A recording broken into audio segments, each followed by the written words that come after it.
ಏನಾಯ್ತು? ಯಾರಾದ್ರೂ ಕಬ್ಬೆ ತಗೊಂಬರ್ರ.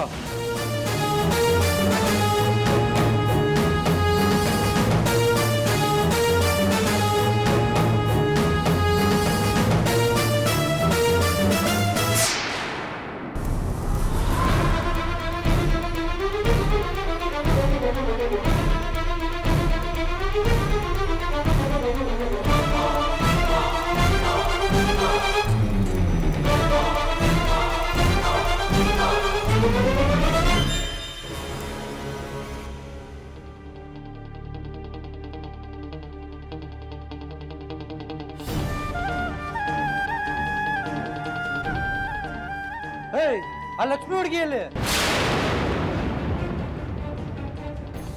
ಅಣ್ಣ, ಅಲ್ಲಿ ಯಾವ್ದೋ ಹುಡುಗಿ ಓಡೋಗ್ತಾ ಇದೆ ಅಣ್ಣ.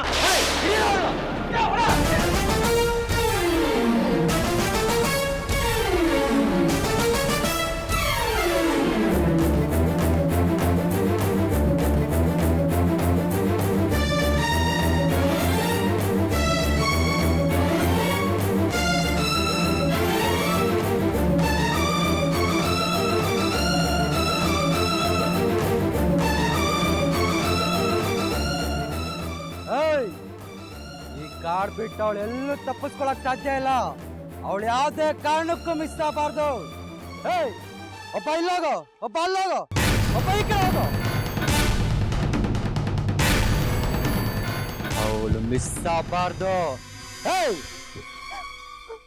ಒಂದಜ್ಜ ಮುಂದಿಟ್ರೆ ಸಾಯಿಸ್ಬಿಡ್ತೀನಿ.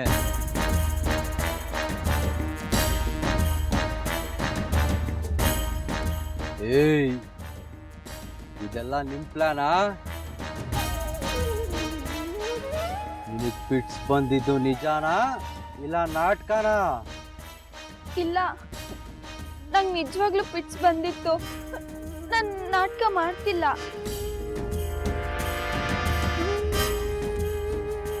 ಅವಳು ನಮ್ಮಿಂದ ತಪ್ಪಿಸ್ಕೊಳಕ್ ಸಾಧ್ಯನೇ ಇಲ್ಲ. ಅವಳು ನಮಗ್ ಸಿಕ್ಕೇ ಸಿಗ್ತಾಳೆ. ಆಗ ಅವಳು ಸಹಾಯ ಮಾಡಿದ್ ಯಾರು ಅಂತ ಗೊತ್ತಾಗತ್ತೆ.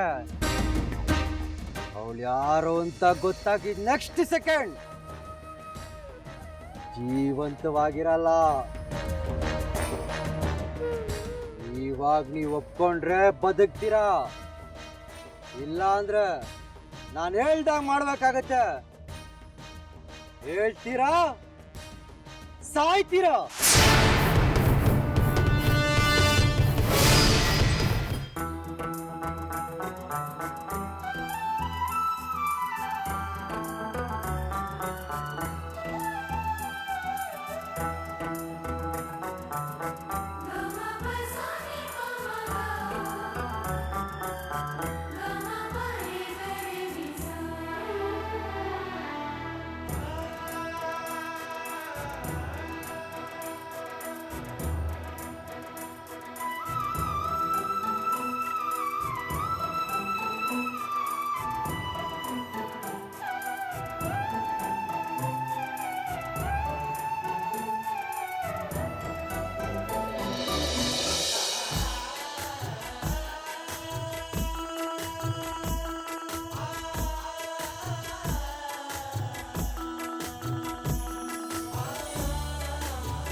ಏನಮ್ಮ ಕವಿತಾ, ನೀನು ಆಸೆ ಪಟ್ಟ ಹಾಗೆ ಹೋಟೆಲ್ ಶುರು ಮಾಡಿದ್ಯಾ. ಈಗ ನೀನು ಖುಷಿ ಆಗ್ತಿದ್ಯಾ? ತುಂಬಾ ಖುಷಿ ಆಗ್ತಾ ಇದೆ ಸರ್. ಈ ಖುಷಿಗೆ ಕಾರಣ ನೀವೇ. ನೀವಿಲ್ಲ ಅಂದಿದ್ರೆ ಖಂಡಿತ ನಾವು ಇದನ್ನೆಲ್ಲ ಮಾಡಕ್ ಆಗ್ತಾ ಇರ್ಲಿಲ್ಲ ಸರ್. ನಾನೇನೋ ದೊಡ್ಡ ಸಹಾಯ ಮಾಡಿಬಿಟ್ಟಿದ್ದೀನಿ ಅನ್ನೋ ಹಾಗೆ ಹೇಳ್ತಿದ್ಯಲ್ಲಮ್ಮ. ನೀವು ನನ್ನ ಮೇಲೆ ಇಟ್ಟಿರೋ ಅಭಿಮಾನಕ್ಕೆ ನಾನೇನೇ ಸಹಾಯ ಮಾಡಿದ್ರು ಕಡಿಮೆನೆ. ಎಷ್ಟೋ ಸಲ ನಾನು ನಿಮ್ಗೆ ಏನಾದರೂ ಒಂದು ದಾರಿ ಮಾಡಿಕೊಡ್ಬೇಕು ಅಂತ ನನ್ನ ಮನಸ್ಸು ಹೇಳ್ತಾ ಇತ್ತು. ಆದರೆ ನನ್ನಿಂದ ಮಾಡ್ಕೊಡೋಕ್ಕಾಗಿದ್ದು ಇಷ್ಟೇನಮ್ಮ. ನಿಮಗಿದು ಚಿಕ್ಕದಿರಬಹುದು, ಆದರೆ ನಮಗೆ ದೊಡ್ಡದು. ನನ್ನ ಮಗಳು ನನ್ನ ಹತ್ರ ಬಂದು ಅಮ್ಮ ಹೋಗ್ತಿರ್ತೀನಿ ಅಂತ ಹೇಳಿದಾಗ ಸಹಾಯ ಮಾಡೋಕ್ಕಾಗದೆ ನಿಸ್ಸಹಾಯಕರಾಗಿ ನಿಂತಿದ್ದೆ. ಆದರೆ ನೀವು ಅವಳಿಗೆ ಅಣ್ಣನ ಸ್ಥಾನದಲ್ಲಿ ನಿಂತು ಇಷ್ಟೆಲ್ಲ ಸಹಾಯ ಮಾಡಿದ್ದೀರಿ. ನಿಮ್ಮನ್ನ ಜೀವನ ಪರ್ಯಂತ ನಾವು ಮರೆಯೋಕ್ಕಾಗಲ್ಲ ಸರ್. ಅಣ್ಣ ಅಂತ ನೀವೇ ಹೇಳ್ತಿದ್ದೀರಲ್ಲಮ್ಮ, ಮತ್ತೆ ಇಂಥ ಮಾತೆಲ್ಲ ಯಾಕೆ? ತಂಗಿ ಆಸೆನ ಪೂರೈಸಬೇಕಾದ್ದು ಅಣ್ಣನಾದ ನನ್ನ ಕರ್ತವ್ಯ ಅಲ್ವೇ?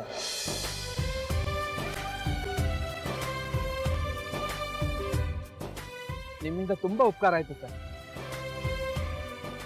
ನೀವು ಮಾಡಿರೋ ಸಹಾಯಕ್ಕೆ ನಾವು ಜೀವನ ಪೂರ್ತಿ ಕೃತಜ್ಞರಾಗಿರ್ತೀವಿ. ಅಂತ ದೊಡ್ಡ ಮಾತೆಲ್ಲ ಯಾಕಪ್ಪ? ನೀನು ಈ ಪರಿಸ್ಥಿತಿಲೂ ಕಷ್ಟಪಟ್ಟು ದುಡಿಬೇಕು ಅಂತ ಪ್ರಯತ್ನ ಪಡ್ತಿದ್ಯಾ. ಧೈರ್ಯವಾಗಿ ಮುಂದುವರಿ, ಎಲ್ಲ ಒಳ್ಳೇದಾಗುತ್ತೆ. ನೀವು ಚೆನ್ನಾಗಿ ಸಂಪಾದನೆ ಮಾಡಿ 4 ಜನಕ್ಕೆ ಸಹಾಯ ಮಾಡೋವಾಗಾದ್ರೆ ಅದೇ ನೀವು ನನಗೆ ಹೇಳೋ ಕೃತಜ್ಞತೆ. ಸರ್, ಈಗಿನ ಕಾಲದಲ್ಲಿ ಕಷ್ಟಪಟ್ಟು ಬೆಳಿಬೇಕು ಅನ್ನೋರಿಗೆ ಕಾಲೆಳೆಯೋರೇ ಜಾಸ್ತಿ.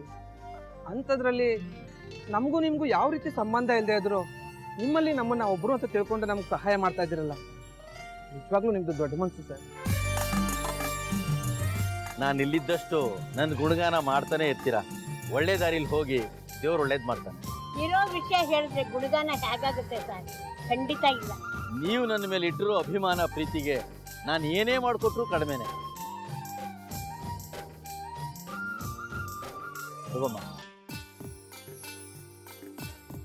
ಅಯ್ಯೋ, ಯಾಕೆ ಸರ್? ಮೊದಲನೇ ಸಲ ನೀನು ನನಗೆ ಟೀ ಕೊಟ್ಟಿದ್ಯಾ, ನಾನೇ ಬೋಣಿ. ತಗೋ, ಇಟ್ಕೋ, ಎಲ್ಲ ಒಳ್ಳೇದಾಗತ್ತೆ.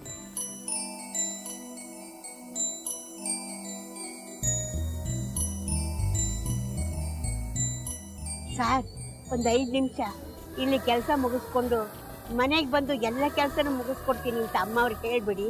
ಅಮ್ಮ, ನೀವಿನ್ ಕೆಲ್ಸಕ್ಕೆ ಬರೋದು ಬೇಡ.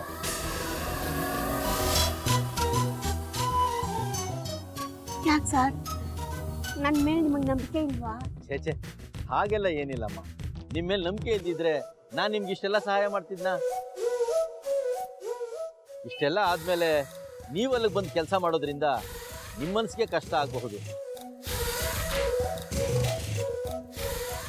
ಅದು ಅಲ್ಲದೆ ನನ್ನ ಹೆಂಡತಿ ಬೇರೆ ನಿಮಗೆ ಬೈದು ಕಳಿಸಿದಾಳೆ. ಒಂದು ಸಾರಿ ಅನುಮಾನ ಶುರು ಆದಮೇಲೆ ನೀವು ಅಲ್ಲಿಗೆ ಬಂದು ಕೆಲಸ ಮಾಡೋದು ನಿಮಗೆ ಒಳ್ಳೇದಲ್ಲ. ಅಯ್ಯಯ್ಯೋ, ನಾವು ಯಾರೋ ಆ ವಿಷಯನ ಮನಸ್ಸಲ್ಲಿ ಇಟ್ಕೊಂಡಿಲ್ಲ ಸರ್.